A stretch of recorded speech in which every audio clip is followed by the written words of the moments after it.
好，各位晚上好，我是抖买买。这一视频来聊一聊 Firefly 萤火虫。前两天呢，工信部发布了 Firefly 萤火虫的申报信息，那我就结合这些申报的信息啊，已经发布的 TVC 广告，把萤火虫的相关信息给整合一下吧。首先呢是品牌名称，那产品的名称呢，不知道你们发现没，完整的写法叫 Firefly 萤火虫。不管是官方 APP 的包名，还是萤火虫所有称呼自己的地方，都是小写的 Firefly 再加上萤火虫一起，那其实还挺罕见的。这一个品牌完整的组成是一个英文单词加上一个中文词语。那未来给这个车的定义呢，就是灵动、巧思以及信赖。信赖呢，其实是我买的核心的理由啊。我觉得很重要的一点是中欧的五星安全碰撞。在此之前呢，我们都知道小车基本上你可以把它看作是大车的溃缩区，那安全性上呢都会差一点意思。所以一台小车如果做的安全真的挺重要的。我呢去欧洲官网查了一下 Euro NCAP 的成绩，在2024年的新规程下面，沃尔沃的 EX30、宝马的 Mini Countryman、极氪的 X 在 Euro NCAP 下都拿到了5星的好成绩。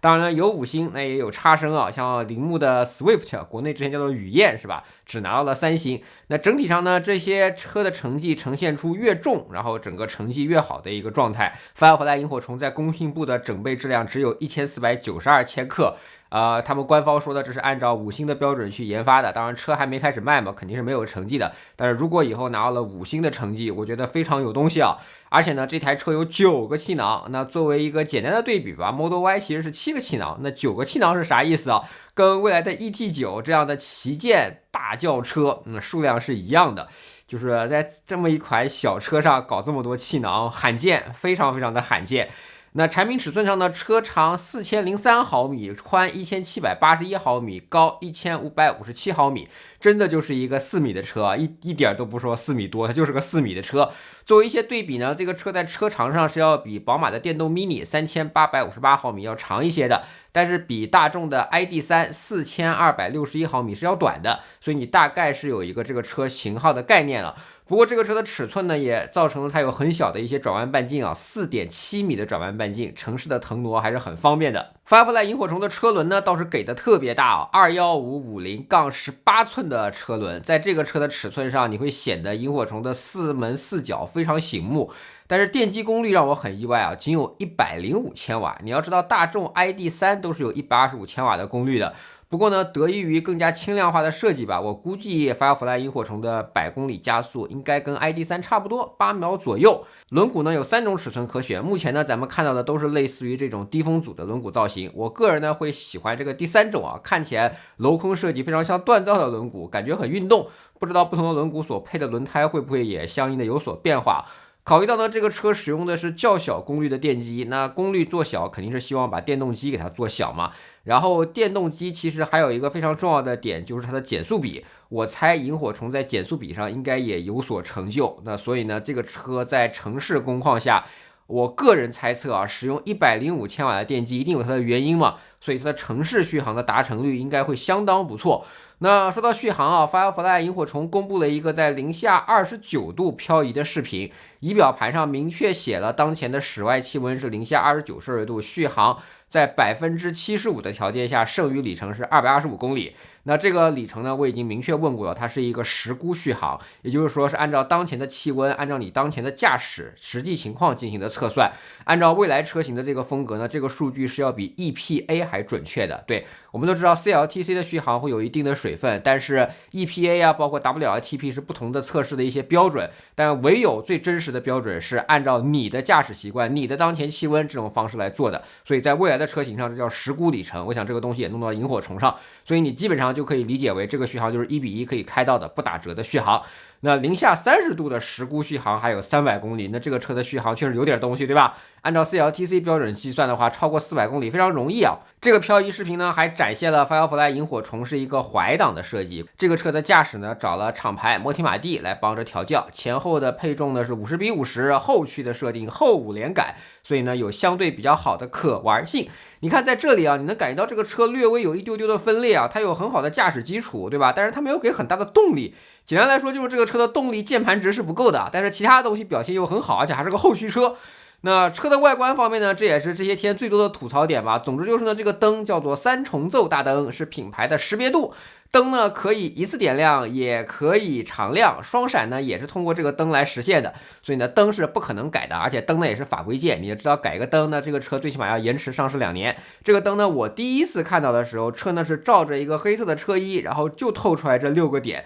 我当时觉得真的很萌啊，真的很不一样。没想到上市之后，嘿，这个这么多的批评呢，其实有点意思啊。我还是希望你们能去看一看实物。最近呢，萤火虫也爆了一些在真实环境下的图，但是我其实不喜欢白车，希望他们放一些更多颜色的车吧。而且我个人觉得小车就是应该鲜亮的。我看到很多广告色都是这个紫色的车，是吧？然后又不是白色，我觉得还是要那种明亮鲜艳的颜色，才更加展现小车这种感觉嘛。那说回到巧思啊，在车4米的尺寸里，这车做了一个巨大的前备箱，有多巨大呢？92升的容量。给你个对比啊，特斯拉 Model 3的前备箱，对，就是大家说特斯拉技术好，它的前备箱是88升，对，萤火虫做了一个92，做了一个更大声的那个前备箱，而且呢，上下两侧是带有隔板设计的，等于分成了2层，还带有了排水口。作为钓鱼佬，我觉得拿它来钓鱼会显得有点奇怪啊，我嫌腥气啊，是吧？不过呢，这个比较好的是，这个前备箱它是有排水孔的，所以你要真是把这个前备箱弄得有味道了，你就拿水去冲吧，反正水也是可以排得掉的。有了排水孔的好处就是你可以在这个前备箱直接扔冰块，所以对一定程度上你可以去冷鲜一些饮料啊什么的，反正这个水最终是可以流掉的。这个设定其实蛮好的，蛮合适的。这个价位的车呢，你就不要指望前备箱跟 ET9 一样可以电动开启、电动关闭了，那不可能的，手动吧，脏手你就脏手吧。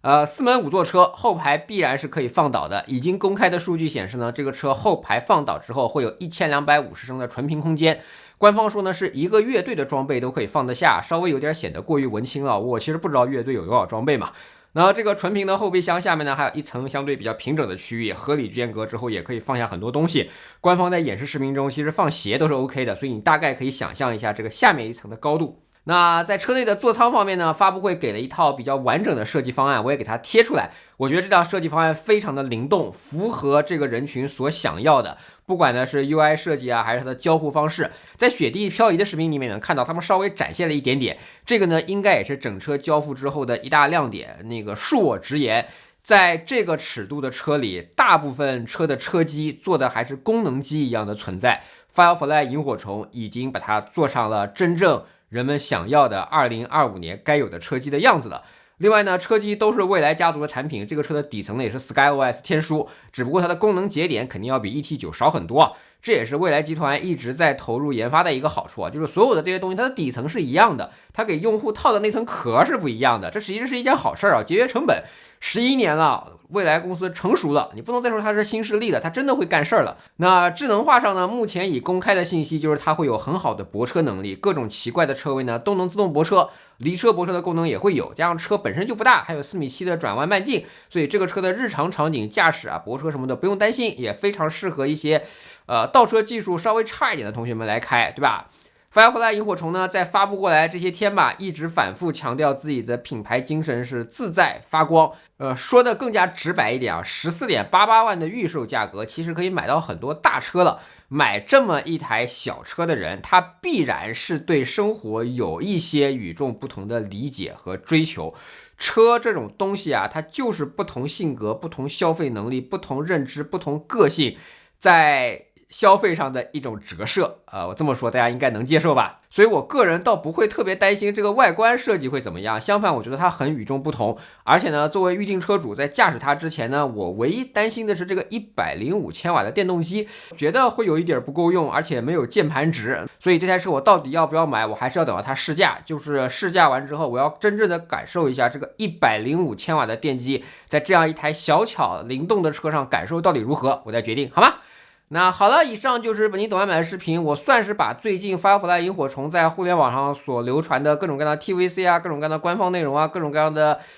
PPT 啊，各种图片融合在了一起，希望这条视频呢能帮助在观察 Firefly 萤火虫的同学们获得一些更全面的信息。好了，这就是本期懂外买的视频，希望你能喜欢。如果对我视频感兴趣，不要忘记评论收藏、订阅懂买买，买买在头条、B 站、微博以及 YouTube 都有自己的账号。我们下期再见，拜拜。